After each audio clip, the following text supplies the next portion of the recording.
வணக்கம் ஜெயஹிந்த். இன்னைக்கு வளைகுடா நடக்கக்கூடிய யுத்தத்தில் கத்தாருடைய வெளியுறவுத்துறை அமைச்சர் சொன்ன அந்த ஒரு விஷயத்தை பற்றி நம்ம ஏற்கனவே சொல்லியிருந்தோம். மீண்டும் ஒரு முறை பார்ப்போம். எல்லா நாடுகளும் கச்சா எண்ணெய் உற்பத்தியை நிறுத்துங்க, கம்மி பண்ணுங்க. அதே மாதிரி இயற்கை எரிவாயு உற்பத்தியை கம்மி பண்ணுங்க, நிறுத்துங்க. $150 போகணும். அப்போ தான் நமக்கு வருமானம் கிடைக்கணும். இது ஆயில் ப்ரொடியூசிங் கண்ட்ரிஸ், கல்ஃபோட அநேக நாடுகளுக்கு ஒரு செய்தி சொல்கிறாங்க. கண்டிப்பாக இவங்கெல்லாம் ஒன்றுக்கு ஒன்று தொடர்பில் தான் இருக்காங்க. $30 உங்களுடைய லாபத்தையும் சேர்த்து, கிட்டத்தட்ட 100% லாபத்தையும் சேர்த்து 30-35லேருந்து $40 இருக்க வேண்டிய க்ரூடு இப்போ இந்த போருக்கு முன்னாடி $70 ஆரம்பிச்சு இப்போ $95 பெர் பேரல் அப்படின்றது வருது. கிட்டத்தட்ட 3 மடங்கு வருமானம் உங்களுக்கு ஏற்கனவே வந்துகிட்டு இருக்கு. இப்போ இதிலிருந்து $150 அப்படின்றது நீங்கள் கிட்டத்தட்ட ஒரு 10 மடங்கு வருமானம் உங்களுக்கு வேணும் அப்படின்னு பார்க்குறீங்க. இப்போ இது யார் கொடுப்பா? ஈரானை தாண்டி ஆப்கானிஸ்தானில் ஆரம்பித்து இந்த பக்கம் ஜப்பான் வரைக்கும் இருக்கக்கூடிய உலகத்தோடைய 3/2 பகுதி மக்கள் வசிக்கக்கூடிய இந்தியா, பங்களாதேஷ், நேபாள், சைனாவில் ஆரம்பித்து ஜப்பான் வரைக்கும் இருக்கமான நாட்டோட பொதுமக்கள் பே பண்ணுவாங்க. அந்த பணத்தை நீங்கள் கல்ஃபில் வைப்பீங்க, நீங்கள் என்ஜாய் பண்ணுவீங்க. ஸோ இந்த மாதிரியான ஒரு சூழ்நிலையில் நீங்கள் இப்படி ஒரு பொருளாதார ரீதியாக ஒரு முடிவு எடுக்கிறீங்க. ஆயில் ப்ரைஸஸ் எப்பயுமே அதிகமாக தான் இருக்கணும், அப்போ தான் நாங்கள் செல்வந்தர்களாக வாழ முடியும் அப்படின்னா, நான் சுயமாக இதை என்னோட தாட்டுக்கு நான் பல டேட்டா எடுத்து சொல்கிறேன். இப்போது ஒரு ஃபேக்ட்டுக்கு வருவோம். ஸோ நீங்கள் ஒரு ஸ்ட்ராங் அலையன்ஸ் வைக்கிறீங்க, ஆயில் ப்ரைஸை நீங்கள் முடிவு பண்ணுறீங்க, அமெரிக்கா நீங்கள்லாம் சேர்ந்து ஏதோ ஒரு போரில் ஏதோ ஒன்று பண்ணுறீங்க. இப்போது ஒரு விஷயத்துக்கு வருவோம். இந்த ஜிசிசி நாடுகள் உலகத்திலேயே அதிகமாக இம்போர்ட் பண்ணக்கூடிய விஷயம் அப்படின்னு பார்த்தீங்கன்னா, அடிப்படையாக மனிதனுக்கு ஆகாரமாக இருக்கக்கூடிய அரிசி மற்றும் கோதுமை. ஏன்னா இவங்க கிட்ட எந்த விதமான ஒரு ஏரபிள் லேண்டு கிடையாது. அரிசி கோதுமையை இவங்களால விளைவிக்க முடியாது. இப்போது ஜிசிசியோடைய, அதாவது கல்ஃப் கண்ட்ரீஸோடைய 85% உணவு தேவையை இவங்க இறக்குமதி பண்ணுறாங்க. இதில் எல்லா விதமான அரிசி வகைகள், 93% சீரியல்ஸ், பருப்பு, கோதுமை எல்லாமே சேர்த்து 3 மில்லியன் டன் அப்படின்றது. இப்போ ஜிசிசியோடைய ரைஸ் கன்சப்ஷன் மட்டும் எடுத்தீங்க அப்படின்னா கிட்டத்தட்ட 30 லட்சம் டன்னு. சவுதி அரேபியா மட்டும் 53%. இதை சொல்லக்கூடிய கத்தார் ஒரு 15% இருக்காங்க. இதில் பார்த்தீங்க அப்படின்னா ஒரு இம்போர்ட்டே எடுத்தீங்கன்னா ஒரு 3.2 மில்லியன் டன் அளவுக்கு வருது, அவங்களுடைய கையிருப்பையும் சேர்த்து. இப்போ கோதுமை எடுத்தீங்க அப்படின்னா கோதுமை மட்டுமே ஒரு 31 லட்சம் டன் சவுதி மட்டுமே இம்போர்ட் பண்ணுறாங்க. இப்போது இந்த அரிசியும் கோதுமையும் தயாரித்து இவங்களுக்கு கொடுக்கக்கூடிய நாடு இது. இவங்க நம்மளுக்கு கச்சா எண்ணெய் கொடுக்குறாங்க. கச்சா எண்ணெய் கடவுள் கொடுத்த இயற்கை வளம். அது சில நாடுகள்கிட்ட இருக்கும், சில நாடுகள்கிட்ட இருக்காது. இப்போது இந்தியா கிட்ட இருந்து, இந்தியா, பாகிஸ்தான், தாய்லாந்து, வியட்நாம், இங்கேருந்து தான் கிட்டத்தட்ட 100% அரிசியை இவங்க வாங்கிட்டு இருக்காங்க. 4 நாடுகள், இந்தியா, பாகிஸ்தான், வியட்நாம் மற்றும் தாய்லாந்து. இப்போ வீட் எடுத்தீங்க அப்படின்னா Russia, Brazil, Uruguay, Bulgaria, Australia, Ukraine மற்றும் இந்தியா. இந்த நான் குளோபல் சவுத் எடுத்தீங்க அப்படின்னா ரஷ்யா ஓரளவுக்கு இவங்க டாமினேட் பண்ணுது. யுஏஇ பார்த்தீங்க அப்படின்னா அங்கேருந்து ரீஎக்ஸ்போர்ட் பண்ணுறாங்க. ரீஜனல் ஹப்பாக இருந்து யுஏஇ அங்கே இருக்கக்கூடிய கல்ஃப் நாடுகளுக்கெல்லாம் ரீஎக்ஸ்போர்ட் பண்ணிக்கிட்டு இருக்காங்க. இப்போது நீங்கள் கச்சா எண்ணெயை வச்சுட்டு இருக்கக்கூடிய நாடுகள்லாம் சேர்ந்து ஒரு கூட்டணி அமைச்சு $30 கீழே இருக்க வேண்டிய கச்சா எண்ணெயை $150 எடுத்துகிட்டு போய் உலகம் முழுக்க இருக்கக்கூடிய மக்கள் எல்லாரும் வறுமையில் போனோம், அந்த நாடுகள் எப்படி போனாலும் கவலைப்படலை அப்படின்ற போது, அரிசி கோதுமையை விளைவிக்கக்கூடிய நாடுகள் ஒரே கூட்டணியில், இப்போ இந்தியா, பாகிஸ்தான் சில இடங்களில் எதிரியாக இருந்தாலும் இந்த ஒரு இடத்துல ஒன்றா ஏன் இருக்கக்கூடாது அப்படின்றதான் என்னுடைய கேள்வி. இப்போ இந்த குளோபல் சவுத் ப்ரொடியூசர்னு எடுத்தீங்க அப்படின்னா இந்தியா, பாகிஸ்தான், தாய்லாந்து, வியட்நாம். இதை பாகிஸ்தானை தூக்கி ஓரம் வச்சுருங்க. இந்தியா, தாய்லாந்து, வியட்நாம் 3மே நட்பு நாடுகள், ஒரு கூட்டணிக்குள்ளே வரலாம்.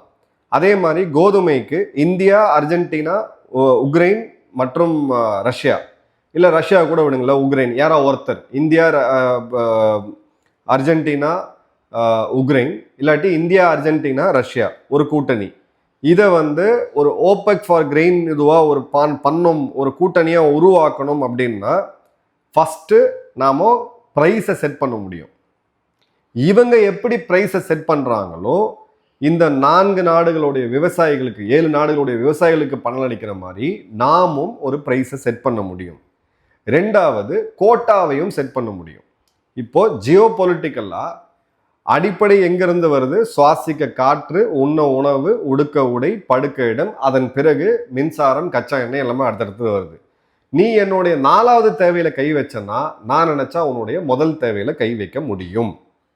இதுதான் இங்க இருக்கக்கூடிய நான் ப்ரொப்போஸ் பண்ணக்கூடிய இந்த கூட்டணி. இது ஏதோ ஒரு சயின்ஸ் ஃபிக்ஷன் மாதிரி இருக்கலாம், இல்லை இது பெரிய என்ன ஒரு பெருசாக சொல்றாருன்னு இருக்கலாம். பட் இது அடிப்படையாக டேட்டா ட்ரைவனா பாருங்க.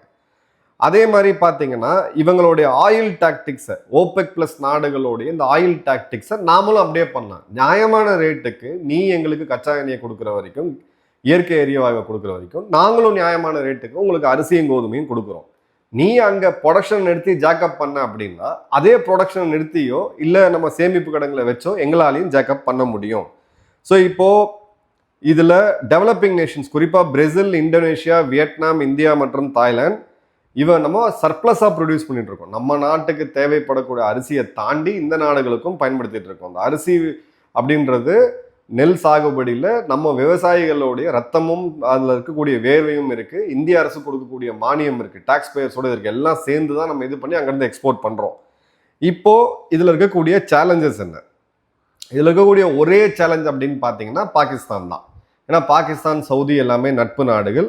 இவங்க ஒரு கம்ப்ளைன்ஸ்லையோ இல்லை கோட்டா, இப்போ இவ்வளோ இதான் ஏற்றுமதி செய்யணும் ஒரு கோட்டா வைக்கும் பொழுது ஒரு நாடு அதிகமாக பண்ணலாம், ஒரு நாடு கம்மியாக பண்ணலாம். ஆனால் குளோபல் சவுத் ப்ரொடியூசர் இந்தியா இதுக்கு தலைமை ஏற்றுறாங்க அப்படின்னா ரெவென்யூவும் சரி, எக்கனாமிக் இன்சென்டிவும் சரி, அளவுக்கு அதிகமாக தண்ணீரை பயன்படுத்தி அரிசி தயாரிக்கிறதா இருக்கட்டும், இல்லை இந்த அரிசியை ஸ்டாண்டர்டைஸ் பண்ணி எல்லா நாடுகளுக்கும் ஒரே தரத்தில் தண்ணீரை கம்மி பண்ணி கம்மியாக யூஸ் பண்ணக்கூடிய நடைமுறைகளை பயன்படுத்தி நாம் உள்ளே கொண்டு வரலாம். அதே மாதிரி இஸ்ரேலுடைய தொழில்நுட்பத்தை இந்த நாடுகள் எல்லாத்துக்குமே இந்தியாவால் டெமோக்ரட்டைஸ் பண்ண முடியும். இப்படி பண்ணோம் அப்படின்னா ஒரு இடத்துல ரஷ்யா அன்ற ஒரு அலையன்ஸில் அவங்க கூட டெம்பரரியாக இப்போ இல்லாத சூழ்நிலை, ஃபியூச்சரில் போனாலும் சரி, இது பண்ணாலும் சரி, கிளியர் கட்டாக நமக்கு ஒரு அட்வான்டேஜை கிடைக்கும். இப்போ கல்ஃப் நாடுகள் ஹைட்ரோஃபோனிக்ஸில் போகிறாங்க, சில முக்கியமான காய்கறிகளை அவங்க தயாரிக்கிறாங்க. இது எல்லாமே வெர்டிக்கல் ஃபார்மிங் முறையில். இன்னும் 100 ஜென்மம் எடுத்தாலும் 32 லட்சம் டன் அரிசியையும் 32 லட்சம் டன் கோதுமையும் இவங்களால வெர்டிக்கல் ஃபார்மிங் பண்ண முடியாது.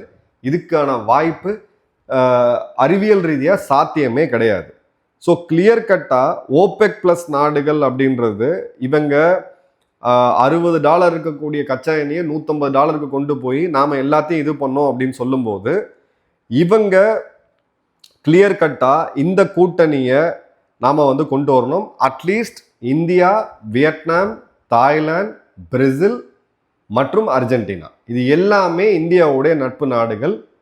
வேர்ல்ட் ரைஸ் கூட்டணி இல்லை என்ன ஃபேன்சியாக பேர் வச்சாலும் சரி, இதை கொண்டு வந்தாதான் இந்த மாதிரி போர் சூழலில் இல்லை போர் இல்லாத சூழலில் போரை கொண்டு வந்து நம்ம கையை முறுக்கி எல்லாரையும் பாதிக்க வைக்கக்கூடிய நிகழ்வுகளை இந்த கத்தார் போன்ற நாடுகள் கண்டிப்பாக செய்யாமல் இருப்பாங்க.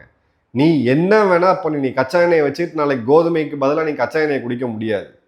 இப்போ இந்த இடத்துல நம்ம நான் ஃபாசில் ஃபியூயல் அப்படின்னு சொல்லக்கூடிய டிரான்சிஷனை இந்தியா வேகமாக பண்ணிட்டு இருக்காங்க.